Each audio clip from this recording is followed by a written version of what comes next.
Can I continue my speech? Can I continue my speech now? Can you hear me properly? Yes, we can hear you.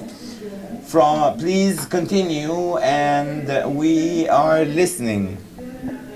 I just wanted to finalize by my statement that this is a very important event for the participation of the women societies to confront or face a lot of challenges that are related to climate change. We have created a lot of institutions and governmental and non-governmental, participated in a lot of international forums and local forums on the level of Latin America and on the level of on the international level to confront the climate changes. A lot of the civil society organizations in Latin America have been working with us to cope with those changes and the repercussions of these climate changes on countries of Latin America, and further to protect the quality of the environment, specifically in Latin America, where a lot of such countries have pollution problems and increase of temperature. We need to execute a lot of projects, and we are in dire need to put our hands together to achieve development within the framework of the UN goals. Thank you very much for this opportunity to be able to participate. As COP26 opens today in Glasgow, Scotland. Joining us from there is the chair of the UN Secretary General's Youth Advisory Group on Climate Change, Ms. Nisreen Al-Saim. Ms. Al-Saim, over to you.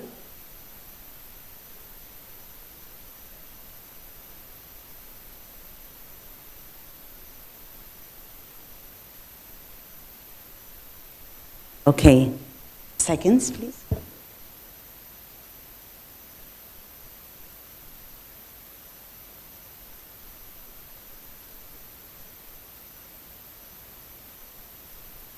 We're really pleased as the UN Summit on Climate Change, known as COP26, opens today in Glasgow, Scotland.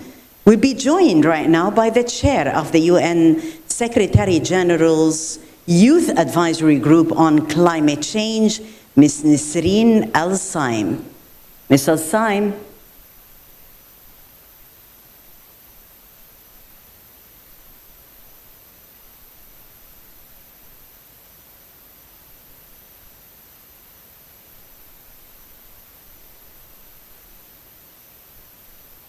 Well, in order to amplify its messages on sustainable urbanization, the UN Habitat works with the regional Goodwill Ambassadors, and one of the most active is the Goodwill Ambassador for Arab States, Her Royal Highness Princess Lamia bint Majid Al Saud, who was appointed during the 10th World Urban Forum in Abu Dhabi back in February 2020. We'll now see a video on behalf of Her Royal Highness.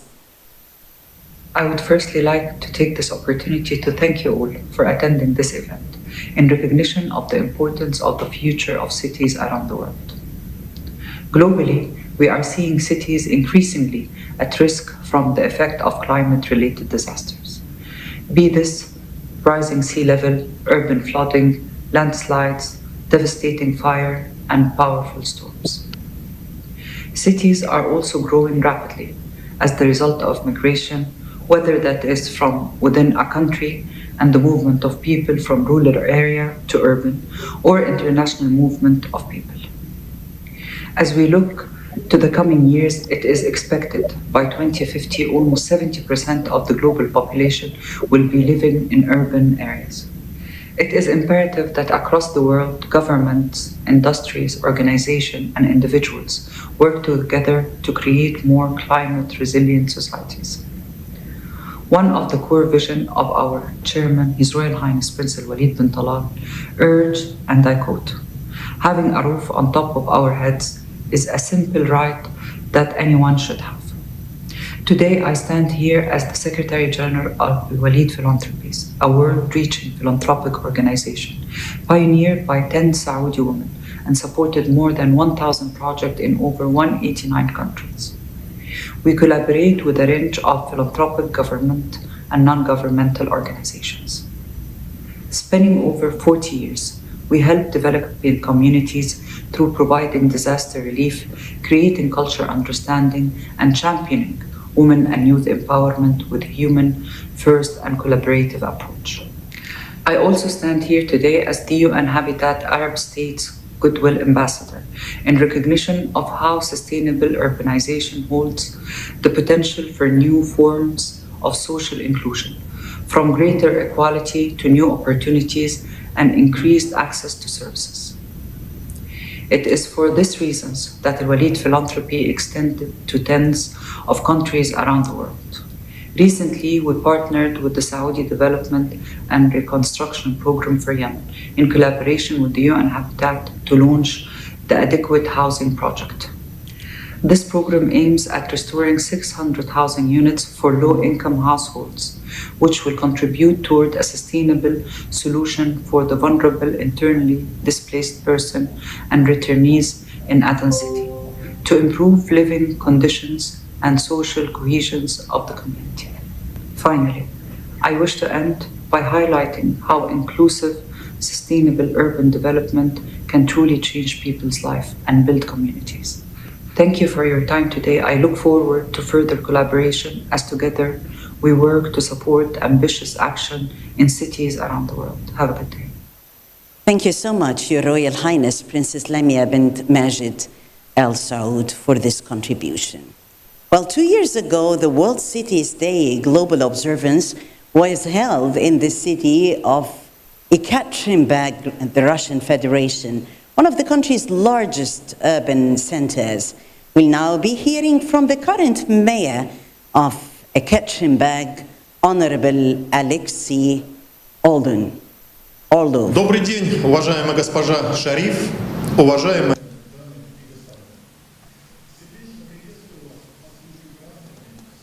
Ladies and gentlemen, I would like to welcome you all. I would like to welcome you in the World Cities Day. This day is considered to be a feast for us. It's not an ancient event. We are celebrating this day for the 8th time. In this time, we are celebrating the World Cities Day here in Luxor, and we are talking about the best practices in the urban development and in all over the world. Today, we have more 700 people from all over the world: Australia, Canada, Philippines.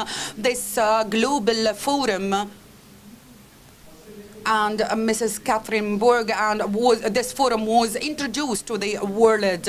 It was very important to be aware of the importance of the climate changes and the challenges that the world is facing nowadays. The climate changes and the migration to the cities for sure impact the economic circumstances of the state. And for this reason, in order to solve the problems, we have to have a very good cooperation and coordination between the cities. And it's very important in the World Cities Day. It's very important to exchange ideas, to exchange experience tackling urban development and how to deal with the natural disasters and artificial disasters. This day is an unforgettable day for all the participants, and this day will allow us to tackle lots of issues and to discuss lots of subjects. I wish all the participants a very successful discussion. Thank you very much for listening. Thank you.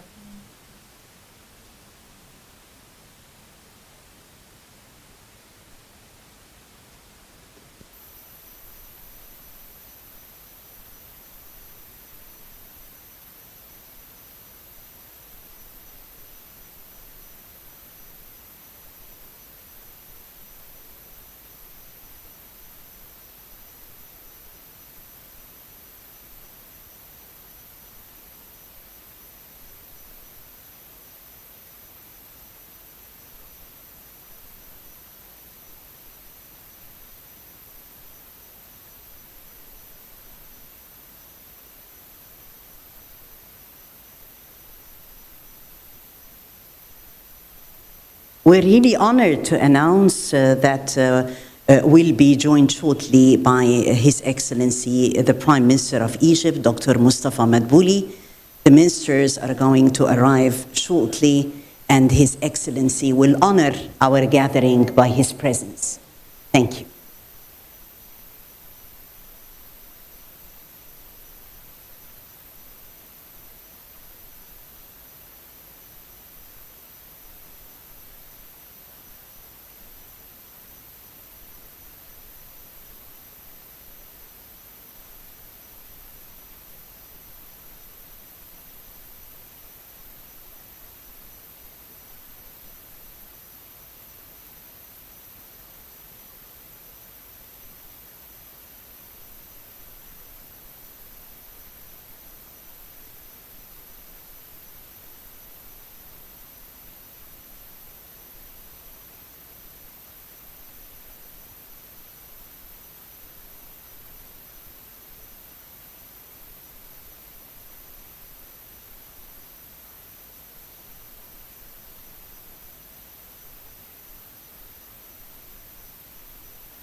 Amen.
دولة السيد رئيس مجلس الوزراء الأستاذ الدكتور مصطفى مدبولي.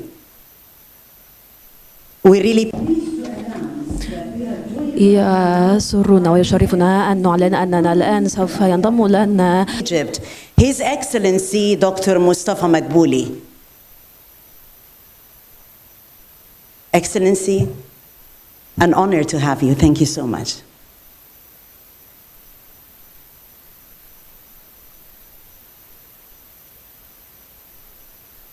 Ladies and gentlemen, it's an honor today to have His Excellency Dr. Mustafa Madbuli, Prime Minister of Egypt, joining us today on that important day for our gathering. And right now, I would like to invite the Governor of Luxor, Mr. Mustafa Mohammed Elham, to come up and make some welcoming remarks to the Prime Minister.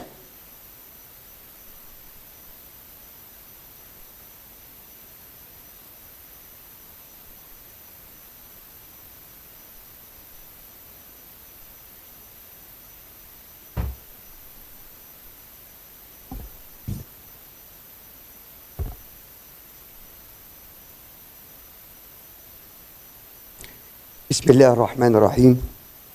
السيد الأستاذ الدكتور مهندس مصطفى مدبولي رئيس Dr. Mustafa Madbuli, Your Excellency, the Prime Minister of Egypt, the Prime Minister of Local Development, Mrs. Maimouna Sharif, the Executive Director of the UN Habitat for Human Settlements, our dear ministers and guests. I would like to first offer all my appreciation and gratitude to the organizers of such a great observance for choosing the city of Luxor to host the important observance of the World Cities Day under the auspices of Mr. President Abdel Fattah Sisi. Ladies and gentlemen, this event chose one of the most pivotal challenges that the world is facing meanwhile, which is the challenge of climate change. Our state is trying to rediscover and redeem its history by reconstructing the Kibash Road, by doing a lot of reconstructions to that road. Egypt is carrying out a lot of developments in the arena of urban development. And your organization, the United Nations, has been cooperating closely with Egypt in that arena. Our architectural heritage that is represented by roads that act as arteries for urban life in Egypt. All of these roads have And we are working with an awareness with the international partners in order to protect our sightseeing and our monuments. Ladies and gentlemen, we are working on enhancing the international cooperation and looking forward for the international urban development and to work together with the cities in order to face the future challenges and to enhance the sustainable urban development all over the world and to work together in order to face the challenges for the climate changes and to provide a decent life for the citizens. The Egyptian government in the past few years actually worked on increasing the investments in the infrastructure and increasing and encouraging the investments in establishing the new industrial zones, in addition to providing the developing services to the citizens like health, transportation, education, water, sewage and electricity. And this was very clear in implementing the project or the program of the initiative Decent Life Hayat Karima that was launched by our President Abdel Fattah Sisi, which is considered to be one of the mega projects in the history of the new history of Egypt under the supervision and under the umbrella of the Egyptian Vision 2030 to provide a decent life to more than 58 million citizens and more than 35 sub-cities all over Egypt, with the most needed and vulnerable cities in to overcome poverty, in order to provide a decent, sustainable life to the citizens all over the governorates.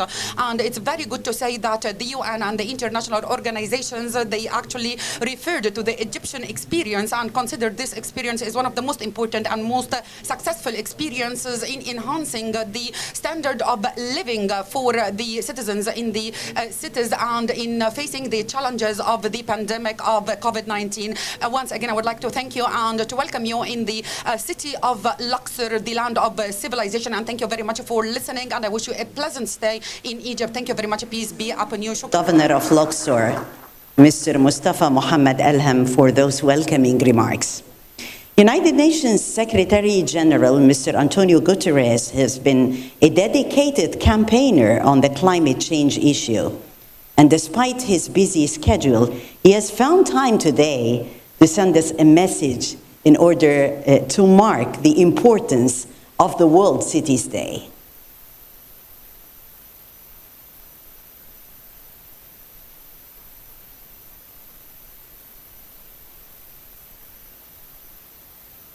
The message from the Secretary General will be read right now by the UN Resident Coordinator for Egypt, Ms. Elena Panova.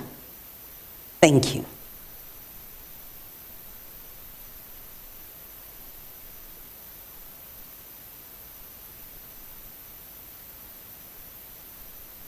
The Secretary General, message on World Cities Day 2021. Cities are hubs of innovation and human ingenuity, and potential centers for transformative action to implement the Sustainable Development Goals and build a zero-carbon, climate-resilient, and socially just world. The theme of this year's World Cities Day, Adapting Cities for Climate Resilience, comes at a time when cities must be more resilient than ever before. They have been epicenters of the COVID-19 pandemic and are on the front lines of the climate crisis.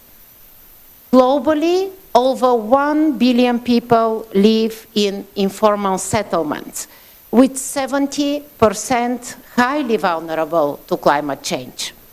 Sea level rise could put more than 800 million people in coastal cities at direct risk by 2050.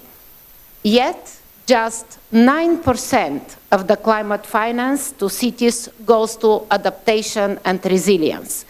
And cities in developing countries receive far less than those in developed countries. This must change. Half of all climate finance should be dedicated to adaptation. We need a people-centered and inclusive approach to planning, building, and managing cities. Resilient infrastructure, early warning systems, and financial instruments to mitigate risks are crucial tools as cities seek to adapt and protect the lives and livelihoods of their citizens. Cities can lead the way in recovering better from the pandemic, reducing emissions at the scale and speed the world needs, and also securing a resilient future for billions. On this occasion, I would like to congratulate the government of Egypt and the Asian city of Luxor for hosting the global observance of the World Cities Day in 2021. On this day, on World Cities Day, let us renew our resolve to confront urban challenges, mitigate risks, and forge lasting solutions. Together, we can transform our cities and thereby transform our world. I thank you. And we thank you so much, Ms. Elena Panova, the UN Resident Coordinator for Egypt. Now we'll hear from the co-chair of the UN Habitat Stakeholder Advisory Group Enterprise, who is at the University of East London and is with us in person, Professor Siraj Said. Thank you. Honorable Prime Minister of the Arab Republic of Egypt, His Excellency Dr. Mustafa Madbuli, Honorable Undersecretary General and Executive Director of UN Habitat, Madam Maimuna Mohammed Sharif, Your Excellencies, distinguished delegates, and my dear partners of the New Urban Agenda and the SDGs across the world. It is indeed a privilege that in such an important occasion of COP29 and World Cities Day, we have stakeholders here participating along with governments and along with UN agencies. My name is Siraj Said. I'm a professor and director of the Noon Center for Equality and Diversity at the University of East London, which has been a partner of UN Habitat, but also ranked as 2 top universities in the implementation of the SDGs independently. But I'm here in my capacity as the co-chair, along with Di Curry, of the Stakeholders Advisory Group Enterprise, SAGE, which has 16 world leaders on urban development coming together to steer the global sustainable urban agenda. And they are from the Commonwealth, the World Economic Forum, they are from UCLG, and also our colleague parliamentarian from Egypt, Sahar Attia. So top leaders. And the SAGE was started in 2019, but Madam Executive Director, in order to strengthen stakeholder coordination to advisor, and also what the Executive Director calls the co-creation and the joint implementation of the new urban agenda.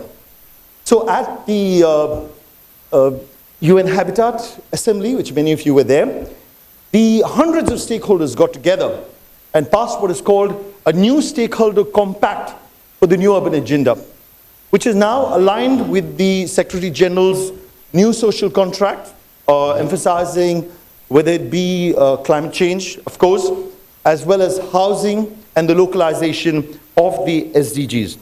And many of you who have worked with UN Habitat would know that UN Habitat is perhaps the most inclusive and partnering organization right across. So even though SAGE, which I represent, is an advisory body, I'd like to bring over here the messages from the dozens, really, of stakeholders across the UN system, and particularly in UN Habitat. So we've already heard the UN youth representative. The UN Habitat UN Advisory Board would like to remind all of us here that youth action is about intergenerational equity as well as sustainability. And they are leading the challenge, and we need to support them. The UN Habitat Advisory Group on Gender Issues would like to tell us that gender equality is about women's empowerment, not only as women as beneficiaries, but as leaders and the voices to be heard. And we're really proud, Madam Executive Director, that the Secretary General has done us proud by appointing you as a champion of gender equality across the UN system. We have the UN Constituent Group on disabled persons in UN Habitat, which is talking about, when we talk about climate change, let's talk about accessible cities which work for everyone.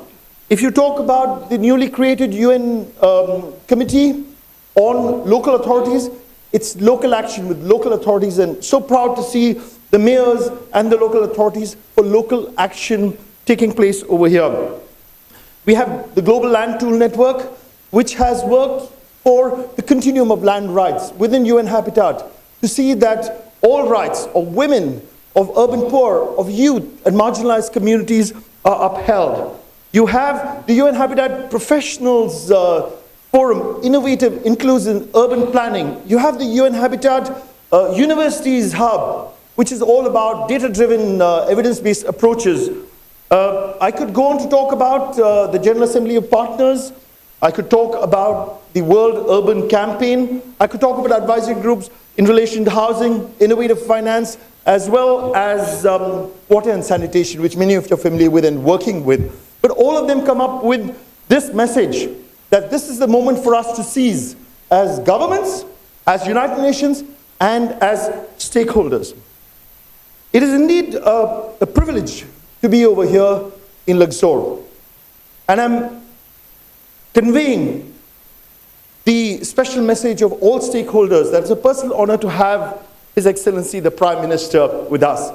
Because many of you already know that Dr. Mustafa Madbuli was already one of the world's greatest thinkers and professionals when he was invited by the UN to provide the leadership for the whole of the Arab countries. Your Excellency, you may not remember, but many years ago, you blessed us and started off with a workshop on land rights because of your commitment towards women, towards youth. And that has grown into the Arab Land Initiative, which is one of the successful programs, not only in the Arab world, but taken outside. So thank you very much. But you're not just leader of the Arab world. You're there for the world. And as you are leading the COP27 and COP26, we look for your leadership. And we are there to follow. My final message from the stakeholders is that as we go to Katowice in Poland, many of the countries of the world, 20 of them, have actually organized the National Urban Forum, which is an opportunity for stakeholders to get together and contribute to national urban and development policies. And this is an example in Egypt, in Luxor, but also of Spain, where I'm coming from. So we, the stakeholders, would like to urge governments, many of you across the world, please have these national urban forums so that you can contribute the data, your perspectives, and the strengths to the world. So I would like to end by saying that many of us will recognize in these last few years since the executive director has taken over, we have achieved so much together, despite the challenges of whether the pandemic or the global crisis and etc. Here is an opportunity for us, as has been stated before, to stand united for climate change. So thank you, Secretary General, for creating this mandate. Thank you, Government of Egypt, for facilitating this. Thank you, ED, and the UN Habitat team for leading us. And finally, I would like to say thank you to all the stakeholders across the world, many of whom are watching, and many of them are too busy doing things, that for your sacrifices and your commitment, let this meeting send out a message that this is the moment for us now to address climate change for communities, for urban poor, and for the whole world. Thank you very much. Thank you so much, Professor Siraj Said. شكرا جزيلا لك. كما تعلمون أن قمة اليون عن التغير المناخي والتي عقدت في اسكتلندا سوف ينضم لنا الآن السيدة نسرين الساين. Will be joining us. Thank you very much. Ms. Al-Sain? Thank you. Yes, hello? Yes, I can Yes, hear hello you. to you. Kindly keep it short, please. Thank you so much. Please go ahead. صباح الخير عليكم جميعا. السلام عليكم ورحمة الله وبركاته. My name is Nasreen Al-Saim. I'm the chair of the UN Secretary General's Youth Advisory Group on Climate Change. Here I'm talking to you from the beautiful city of Glasgow for hosting COP26. As you may all know, in 2019, the Secretary General had the first ever Youth Climate Summit. And in the Youth Climate Summit, many of the discussions were happening about the role of young people in building their cities, making it more sustainable. More than 3 reports say that 43% of the emissions of global warming of the greenhouse gases are coming from cities. These emissions are contributing significantly to the total amount of the emissions of the CO2 and the other gases that actually contribute to the climate change. And that's why young people are so determined to make these cities more green, more sustainable, and more advanced. So we can live, develop, have education, have access to health services, have access to clean roads, clean transportation systems, and so on. Yet at the same time, we conserve our environment. Currently, 60% of the populations of the cities are young people. And that's why the innovative ideas, the technologies, the entrepreneurship, the leading positions coming from young people are crucial to actually make our cities more sustainable. Thank you so much, Ms. Al-Saim, for your contribution. Thank you so much. That was really inspiring. And now will be joining us now on the line for his intervention on the role of cities and climate change as the president of the United Cities and Local Governments Network, or the UCLG, Dr. Mohammed Boudra.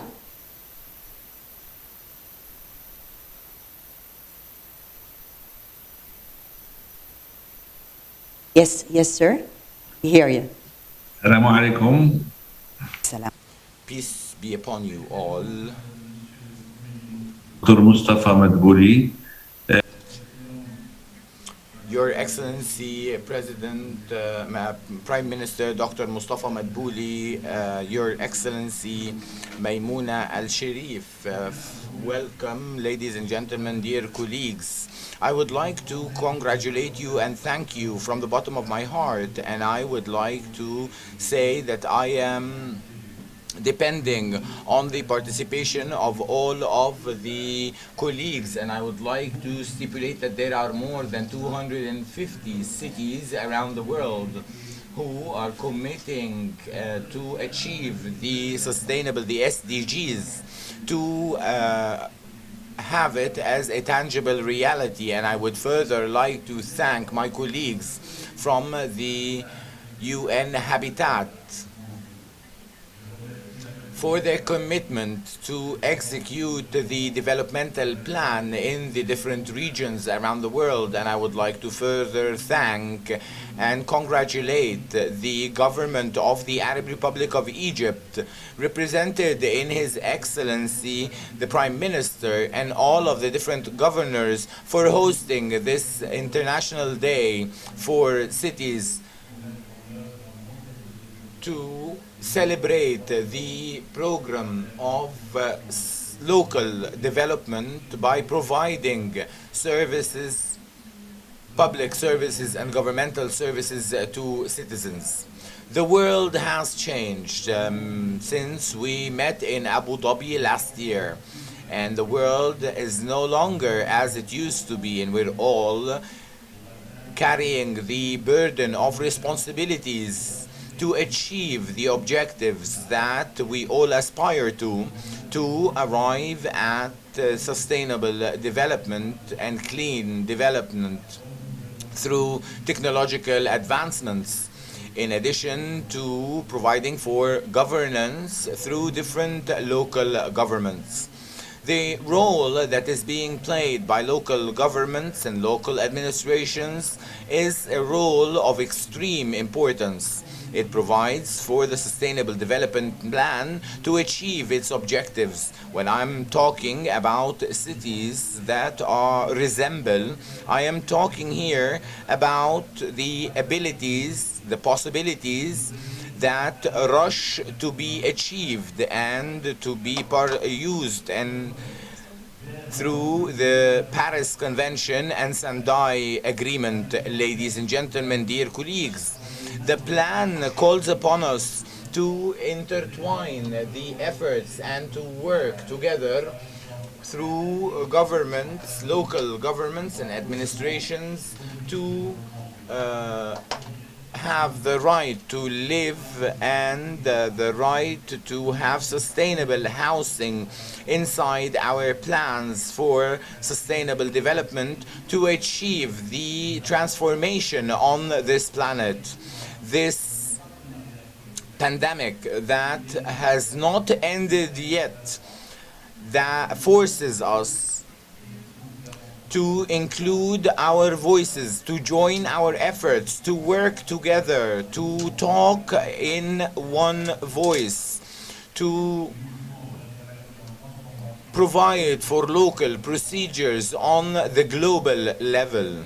The civil society also works within the same direction to face the challenges, the climate changes. We all work together as well to overcome poverty, to eliminate poverty, taking into consideration that discussion, communication between different generations is a means of comprehensive peace, and the aspirations of our societies to provide for the transformation that we seek. This forces us to provide for social protection, to have sustainable development with fast pace. The crisis has proven the need to protect our services on levels of cities and to disseminate these services as much as possible. We further know that there is a political dimension within this direction that cannot be applied, or that we would arrive at our goals and objectives without ensuring the financing sources to achieve the transformation required for our regions and cities. We have the will, and we have to contribute positively and efficiently to arrive at our aspirations and objectives that we have committed ourselves to. And therefore, I wish that that all of the international societies join force on the path of development. We have to prove that governments, local governments, are the main locomotive to the societies to achieve these objectives of sustainable development, to create it as a mechanism. Allow me to finalize my word by thanking all of the partners and stipulate the ability to depend on us and to join forces and to create partnerships between us and everyone else. Director General of the World Health Organization, WHO, Dr. Tedros Adhanom Ghebreyesus, will elaborate on how authorities can build back better and even greener after the COVID pandemic. Excellencies, dear colleagues and friends, the COVID-19 pandemic has presented cities with unprecedented challenges, not only from the virus itself, but in terms of major disruptions to lives and livelihoods. City after city, we have witnessed the leadership of mayors in responding to the emergency itself and in coping with this evolving crisis. The allocation of investments and the policy decisions that will guide both short and long-term recovery will shape the way we live for years to come. One of the greatest challenges cities face is in the areas of environmental degradation and climate change, which will be discussed at COP26. Notably, one of the key recommendations of the COP26 Special Report on Health and Climate Change is to reimagine urban environments, transport, and mobility. Building healthy, livable cities is also one of the key prescriptions of WHO's manifesto for a healthy recovery, which includes policies for water and sanitation, housing, land use, and energy. These kinds of green recovery measures are designed to build more resilient and community-centric urban centers, while also enhancing economic activity and bringing significant health benefits. This World Cities Day will reflect not only on our challenge, but also on our opportunities to build back better. We encourage mayors, local and national authorities, and all urban leaders to put equity, health, and well-being and climate action at the center of their efforts. I thank you. Thank you so much. That was the video on behalf of the Director General of the World Health Organization, WHO, Dr. Tedros Adhanom. I'm honored to welcome our next guest who has traveled a long way to be with us today, the Vice Minister for Multilateral Affairs and Human Rights in Mexico, Honorable Marta Delgado, who is also the President of the UN Habitat Assembly. We are most honored to have you here with us today, Your Excellency. Thank you. Thank you very much, His Excellency Abdel Fattah el-Sisi, President of the Arab Republic of Egypt, Mr. Mustafa Mohamed Ahmad, Governor of Luxor, my dear Maimouna Sharif, Executive Director of the United Nations Human Settlements Program, and all distinguished participants of the Global Observance World Cities Day 2021. For me, it is a great honor to be part of this open ceremony, especially in person. This has been very difficult for the multilateral affairs and the multilateral meetings be organized in video conference the last couple of years. So one of the most important events on urban matters, which so wisely crowns the end of October, the Urban Month, brings us together so many talented actors who continuously work to strengthen and expand the spaces for action in sustainable urbanization projects. Holding this forum enables the achievement of timely diagnosis of the most urgent needs at the urban level, and also promote active avenues for action that are improving the urban reality in each of our communities.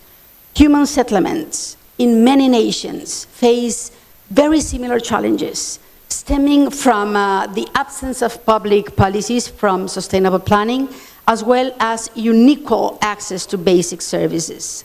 So in this sense, linking ideas is very important to produce synergies that become concrete actions in several countries.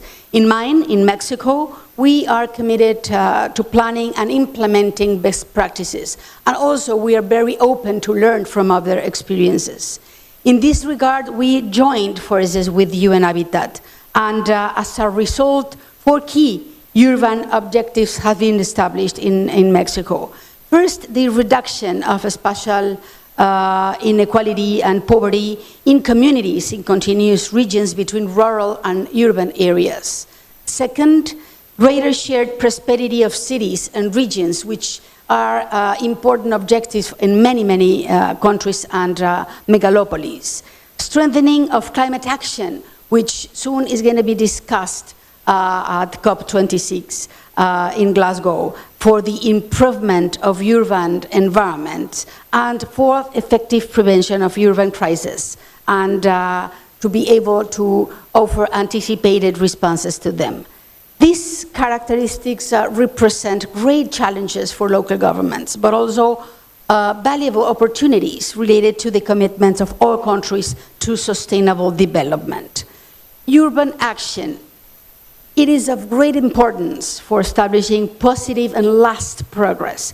And within the framework with the 2030 Agenda, Sustainable Development Goal 11 is the only objective that focuses exclusively on improvement of urban settlements through 10 specific interconnected goals, and their fulfillment also depends or rely on the progress of other SDGs. So this transversal approach reflects the great need to cities for being linked to the agenda and act as decisive actors for the fulfillment in that global objectives.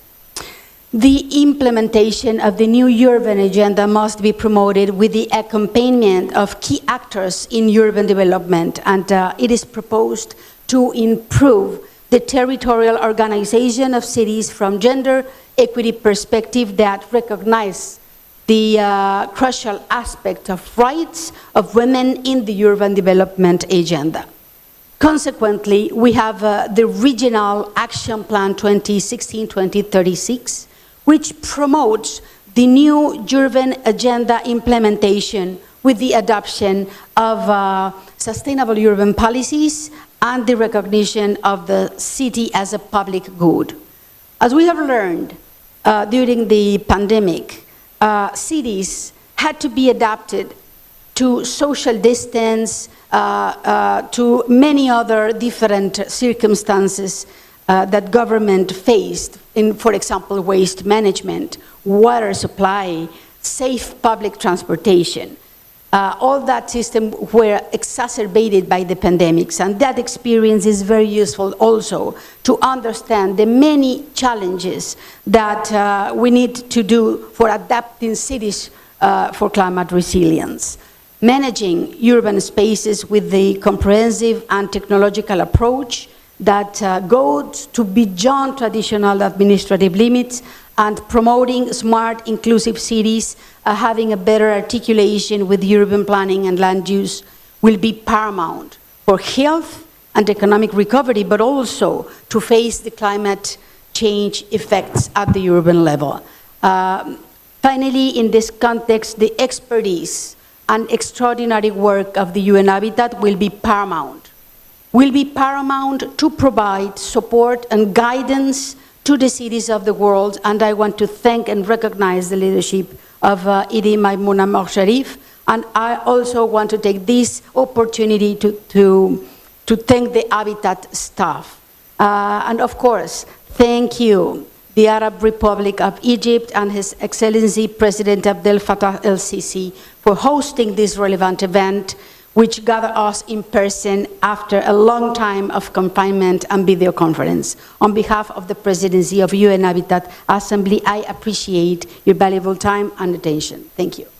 Honorable Martha Delgado, very much appreciated. Thank you so much. الآن نستمع إلى كلمات المدير التنفيذي لبرنامج الأمم المتحدة للمستوطنات البشرية والشريك في استضافة هذا اليوم السيدة ميمونة محمد شريف. مرحبا بك. تفضلي.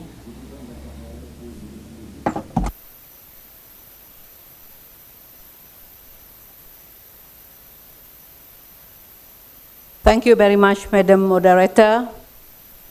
Your Excellency, Dr. Mustafa Madbuli, the Prime Minister of the Arab Republic of Egypt. Your Excellency, Madam Martha Delgado, President of the United Nations Habitat Assembly, Honorable Ministers, Honorable Governors and Mayors, Excellencies, colleagues, friends, ladies and gentlemen, Assalamu alaikum wa rahmatullahi wa barakatuh. I am very delighted to be here in this historic city of Luxor to celebrate the first global observance of World Cities Day in the Middle East and the North Africa region. I would like to thank the government of the Republic of Egypt and the city of Luxor for hosting this very important event. I also would like to take this opportunity to offer my heartfelt congratulations to the government of the Republic of Egypt and the Ministry of Housing and Urban Communities for winning the UN Habitat Scroll of Honor this year. Celebrating the global observance here in Luxor is a timely reminder of the extraordinary achievement of human civilization. It is also a reminder of the fragility of our bond with the nature world. Today, humankind stands on the knife edge as the climate crisis threatens our every future. Excellencies, ladies and gentlemen, our planet Earth is burning. Ice cap is melting. Sea level is rising. Coastal cities are being flooded. Forests are on fire. Food production is at risk, which leads to hunger. Our cities continue to sprawl without proper or simply lack of planning and design, which causes shortage of affordable housing, lack of clean water, lack of public transportation, congestion and pollution, and we need to remind ourselves constantly that half of the world population is still offline without internet. The inequalities between cities, within towns and within towns, continues to worsen. The gap between urban and rural areas are still widening. Life in villages and communities is at stake. The vulnerable are the most affected, even though they are the least cause of climate change in cities. Most of the world's scientists now recognize the climate crisis is a man-made. Our modern conveniences on very way of life and also our way of life is based on our dependence on burning of fossil fuel. Our industries and singular pursuit of material wealth continues to lead us away from living within the limits of the natural world. We must also acknowledge that cities contribute to 70% of the greenhouse gases in the atmosphere, and yet 65% of the Sustainable Development Goals, or SDGs, are attributable to cities and communities. We cannot solve the climate crisis without a whole society approach. A whole society approach can only happen if we get our urbanization right, if we get our cities right. The General Assembly in 2016 endorsed the new urban agenda, which is complementary to the Paris Agreement. And the new urban agenda is a blueprint for local action agreed by all 193 member states. Today, half a decade later, we see how important the new urban agenda is to enable multilateral actions. Whatever is agreed at COP26 in Glasgow, it will end up to cities and communities working in tandem with national government to implement the actions. The sad reality is that even if we reach net zero emission soon, global warming will continue for some decades to come. That means we must take action now to adapt to the extreme climate event by protecting and preserving our planets, our villages, our towns, our cities, where over half of the global population live. Therefore, the theme of the World Cities Day, Adapting Cities for Climate Resilience, is a call to action. And I hope to take recommendation from the roundtable session to COP26, and I hope member states will also meet their commitments to prepare their declared action as we proceed from Urban October toward the World Urban Forum in June 2022 in Katowice, Poland. Prepare and implement. Ladies and gentlemen, in this noble mission, let us not forget the urban poor. Our fellow citizens often living in informal settlements, in precarious places prone to landslide or floods. And currently 1 billion people live in slums with few basic services or access to emergency support in times of crisis. They live without the protection that the rest of us enjoy from the formal system of law and regulations. Adapting cities for climate resilience means creating opportunities for an all-of-society approach to tackle extreme climate events. Adaptation responses include nature-based solutions such as protecting or restoring mangrove forests which protect against storm surge, rehabilitation of wetlands and rivers to manage floods and drought, urban tree planting, and microforests and rooftop gardens. Sustainable urban design can reduce heat and water stress, can make cities more walkable, and comprehensive planning and design approaches can bring nature-based solutions, climate-proofing of infrastructure, as well as socio-economic approaches to resilience together. UN Habitat supports cities assessing resiliency problems, making policy and regulatory suggestions, proposing policies, specific project and program, linking city official and urban designers with donors and financiers to fund implementation, and ensuring better coordination between city, national, and regional policymakers. At the city level, UN Habitat City Resilient Global Program demonstrates how reliable, validated data is crucial for successful disaster risk management processes. Data and evidence-based policy are the building blocks of resilience. To ensure policy is translated into action on the ground effectively, the City Rep initiative also places community-based approaches at the center of resilient building. UN Habitat has supported climate change strategies in over 11,000 cities through the Global Covenant of Mayors for Climate and Energy. In this case, helping these cities reduce their greenhouse gas emission and build resilience in energy efficiency.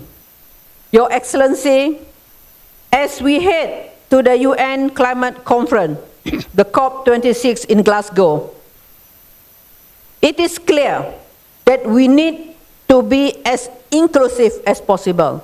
We need more multilateralism and greater global cooperation. The developing world cannot be left behind without an all-of-society action plan. We cannot hope to meet the 1.5-degree target to leave future generations a habitable planet.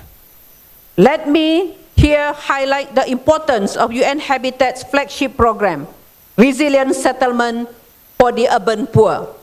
It takes a comprehensive planning and design approach to informal settlement.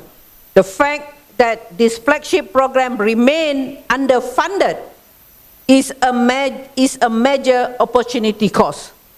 We cannot build resilience until all of us are included in the wider effort to make cities resilient.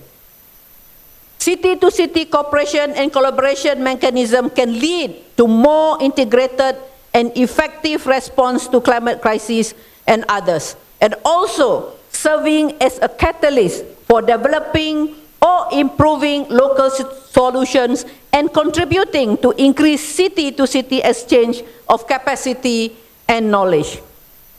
World Cities Day is an opportunity for us at UN Habitat to share our resources and solutions to the urban challenges facing cities and communities. I am very delighted that we have launched the latest edition of the Shanghai Manual 2021 together with the Shanghai Index. And I would like to thank the governments of the People's Republic of China and the Shanghai Municipal People's Government for their continuing involvement in the World Cities Day. Today, we reinforce our commitments towards our global agenda, the Sustainable Development Goal, especially the SDG 11 on sustainable cities and communities, the Sendai Framework for Disaster Risk Reduction, the Paris Agreement on Climate Change, and the New Urban Agenda. By delivering on these global commitments, we have the potential to transform towards sustainable and resilient society. World Cities Day marks the end of Urban October, which has been promoting ambitious climate action in cities. If you recall, we started Urban October by focusing on innovative solutions towards a carbon-free world in the World Habitat Day. Throughout the month, we saw great governmental, city, and community efforts to join up their effort to focus on mitigation efforts. The ambitious Saudi Green Initiative, launched in Riyadh, being one. The innovative 4 Cities Conference, co-hosted by the UN Habitat and the Global Covenant of Mayors for Climate and Energy, being another major step. As I said at the outset, This Global Observant World Cities Day is our way of marking the opening of the UN Climate Change Conference, COP26, where we expect to learn how countries are stepping up their climate ambitions. More importantly, this event gives voice to cities and communities as part of the solution at the front line of the climate crisis, and why we must be champion of our own faith. I'll be traveling to COP26 immediately after this meeting, Your Excellency, and I pledge to take forward the innovative ideas and best practices being discussed here in Luxor to Glasgow, to share with the global community. We also have with us the President of the UN Habitat Assembly, Your Excellency Madam Mata Delgado, whom I am sure will also lend her voice making a case for sustainable urbanization and local action at COP26. I'm sure she will. Let us work together to ensure we turn challenges into solution and solution into opportunities. We turn plan and policy into action and action into impact. And I would like to start to announce that let us strive for a cleaner, greener, safer, healthier, and happier city on this historic global celebration of World Cities Day in Luxor, Egypt, 31st October 2021. Thank you so much. Assalamualaikum warahmatullahi wabarakatuh. Thank you so much, Excellency Madam Maimouna Mohammed Sharif, on that history-making event, as Her Excellency has wisely said. Right now, we'll be hearing from His Excellency, the Minister of Local Development of the Arab Republic of Egypt, His Excellency Major General Mahmoud Sha'rawi, with few remarks. Your Excellency.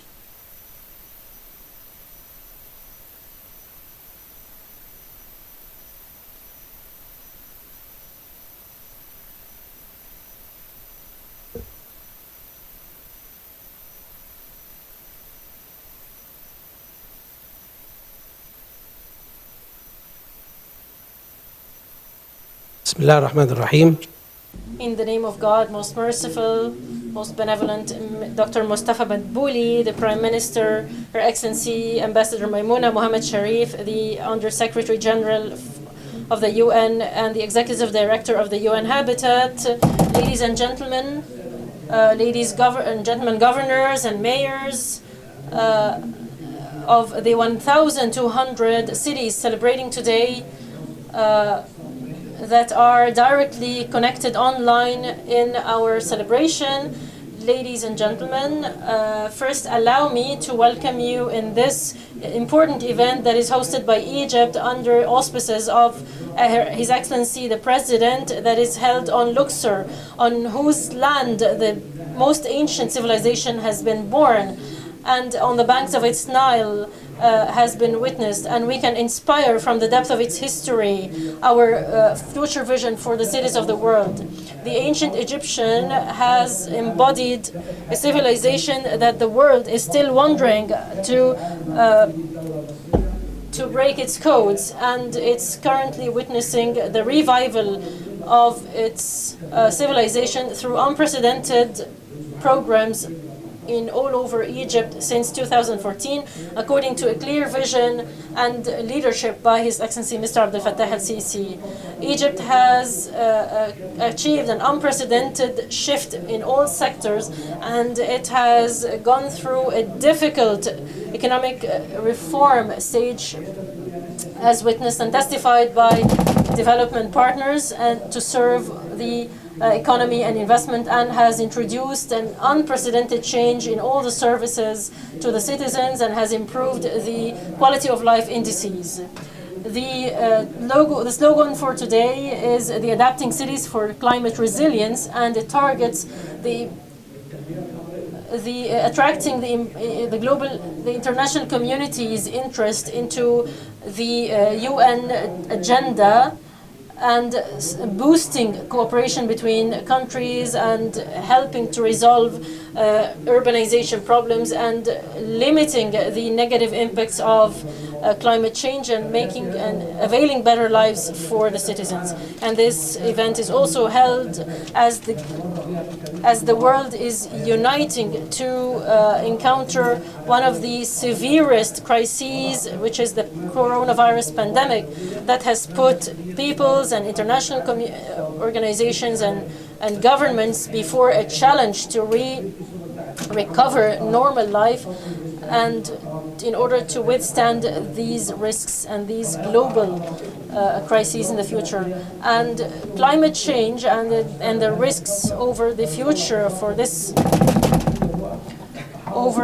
this planet requires joint action in order to reduce the carbon emissions and to reduce their effects and the risks by constructive developmental cooperation among world countries. There is a true risk that challenges the world and the food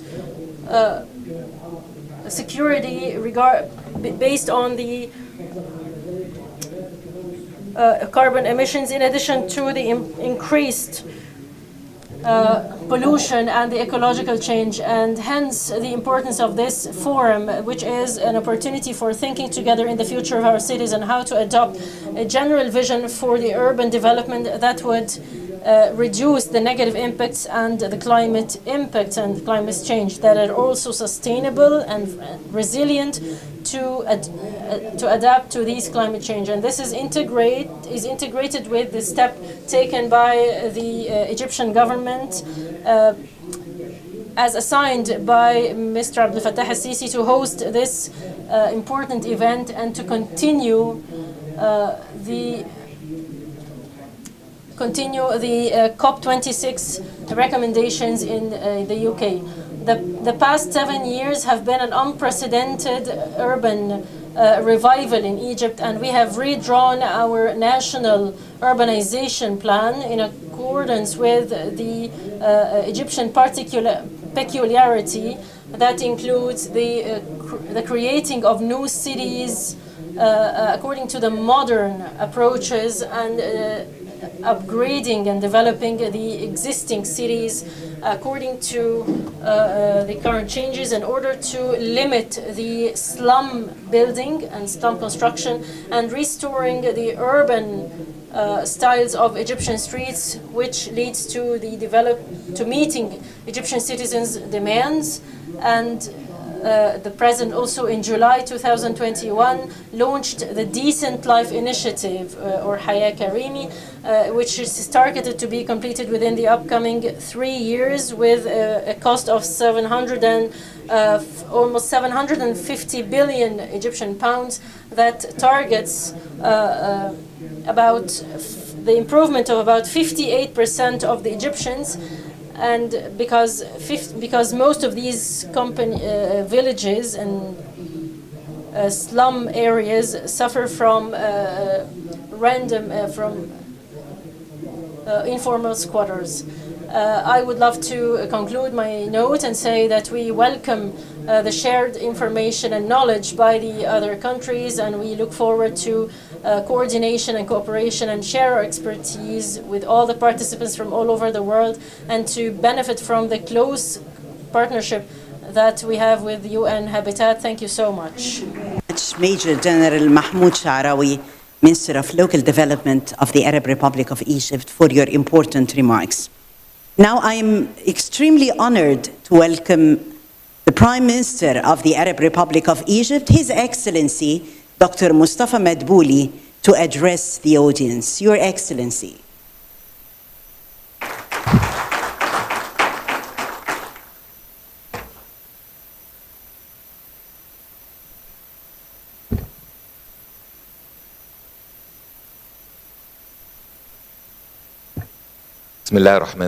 In the name of God Almighty, Mrs. Maimouna Mohammed Sharif, the Executive Manager for the UN Habitat Program.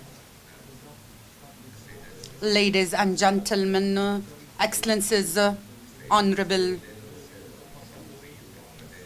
governors, mayors from all over the world, ambassadors, guests, honorable guests of Egypt, please allow me at the beginning to welcome you in the city of Luxor, the city of civilization and history, and between the arms of the temples and the art and the history, we witness how we preserved and how we were keen and how we protect this archaeological treasure and being a witness on protecting the civilization.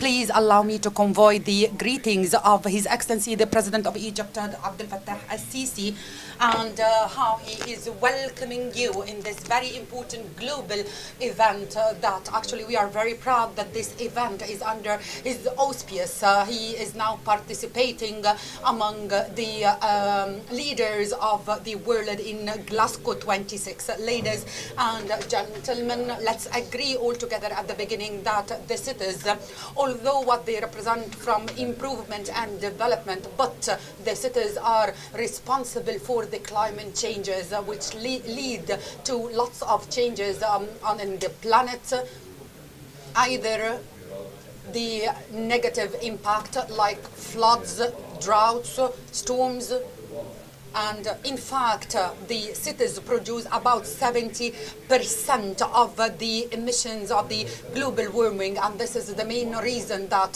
the issue and the subject today in Luxor is the city's resilience for climate changes and the ability to face and combat these changes, which is considered to be one of the most important issues. And this day is considered to be a platform to open the discussion between the mayors, the municipalities, and the private sector and the international society, how to support and enhance our cities and how to be committed in front of the world to create a world free of carbon or zero carbon. So we have to work very hard in order to achieve flexibility and sustainability through scaling up the green construction and investing in the renewable energy. And actually the planning of our cities, we have to work on the constructions that enhance a better life, a healthier life that depend on different means of transportations like cycling and like walking and other means that they are friendly to the environment. Egypt put the climate change and the urban development on the priority of its strategy. We have a complete or a whole chapter for the sustainable development and the Egyptian Vision 2030, which co-op with the DGs.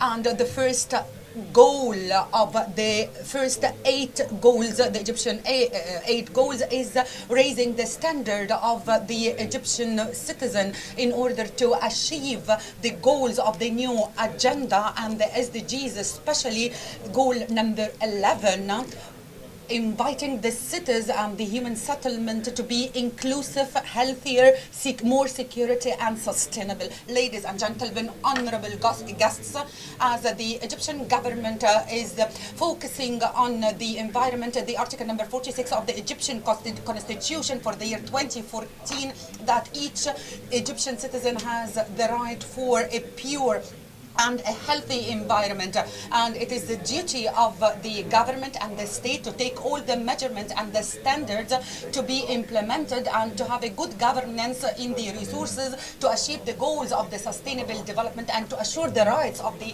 next generation. And the Egyptian Vision for 2030 assure the environmental sustainability through the good governance of the resources to save the rights and to protect the rights of the following generations, and this will be achieved with the accumulating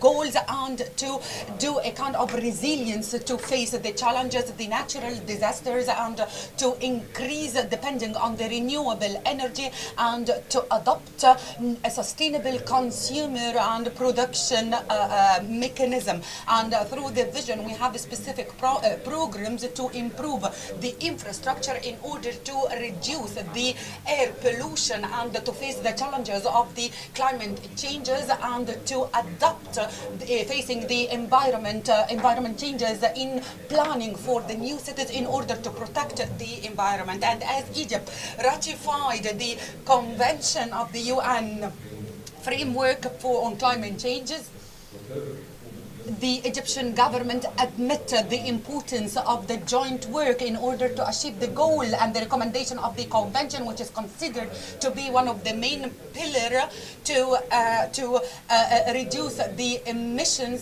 to a level that will reduce the negative impact on the human activities on the climate, the global climate. And Egypt submitted to the convention the national report in 1990. And the second report in the year 2010, and the national third report in the year 2016.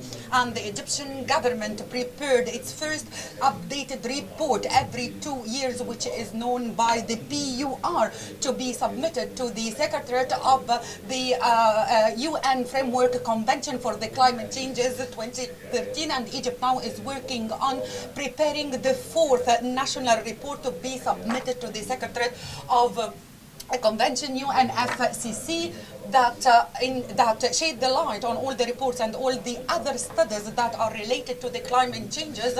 And the fourth national report will be working on enhancing the information tackling the climate changes and the emissions that led to the global warming, and the measurements and the standards that are adopted in order to face the challenges of the climate changes, and the steps that are implemented in order to be resilient to and adapted to the climate changes, and information about the training, the studies, researchers, workshops, and technology transformation. And in this context, it's my pleasure to that Egypt is hosting the conference COP27 in the year 2022 on behalf of the African continent in the city of Sharm el-Sheikh, and that our discussions and our meetings today, while celebrating the World Cities Day, to be a kind of catalyst to implement the policies, the required policies,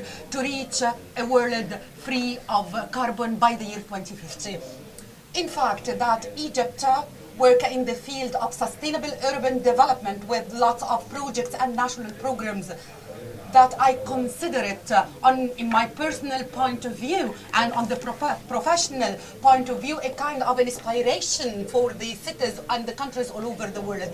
Egypt adopted a national program for urban development throughout establishing a new generation of new cities that are built and established on the standards of green cities and smart cities. On the top of it, the new administrative city, the main city, and more than 20 cities that they are all built at the same time, that they all adopt the same standards and mechanism for green cities and sustainable cities. And at the same time, we did not neglect our current cities and our old cities. These cities are witnessing a huge step and improvement in improving the infrastructure and improving and developing the slums and the unplanned areas, and improving and developing the infrastructure networks, the roads, and the green areas and the open areas, in addition to the archaeological and the sightseeing areas on the top of our priority,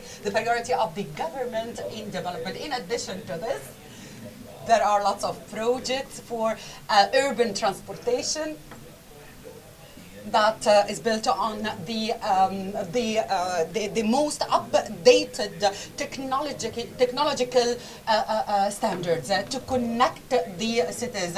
And as Her Excellency, the Executive Manager, referred to the increasement and the enlargement of the gap between the urban and the rural areas, actually what we are doing as government throughout the presidential initiative of the President Abdel Fattah el-Sisi حياة كريمة or decent life, targeting developing all the Egyptian cities within 3 years with a fund more than $40 billion in order to provide all the services from the infrastructure and the social services and the environmental services development for these cities. It is actually an inspiring project and initiative for all the cities and all the countries in order to face this problem of in this gap that is enlarging between the urban and the rural areas as Egypt is doing now. And at the end, I would like to seize this opportunity in order to congratulate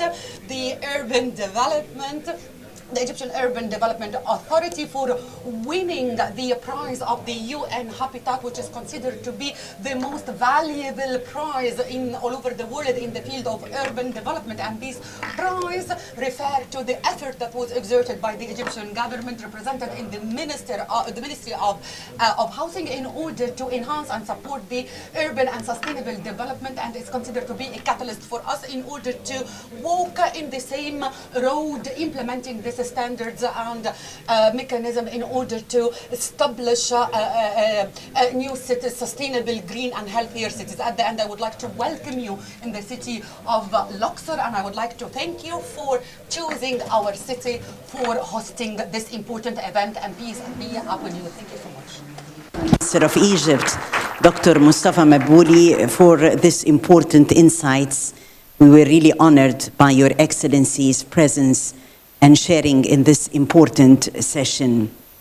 Ladies and gentlemen, well, this brings us to the end of the opening ceremony of the official global observance of World Cities Day.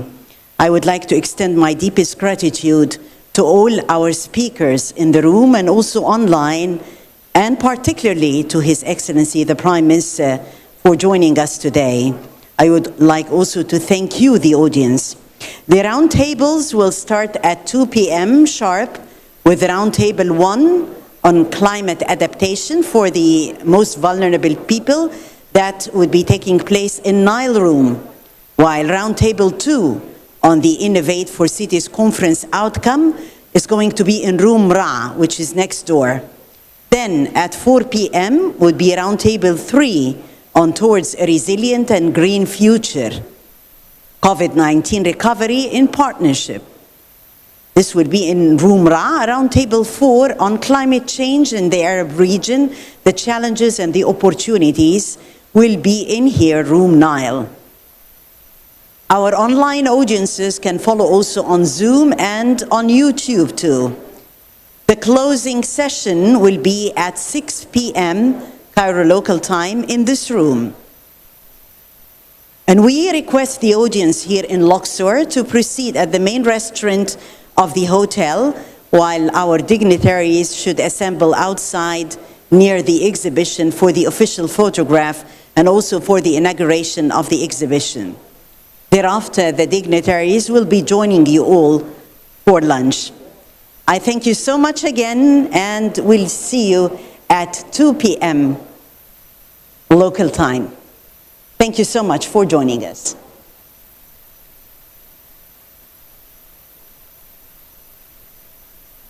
It was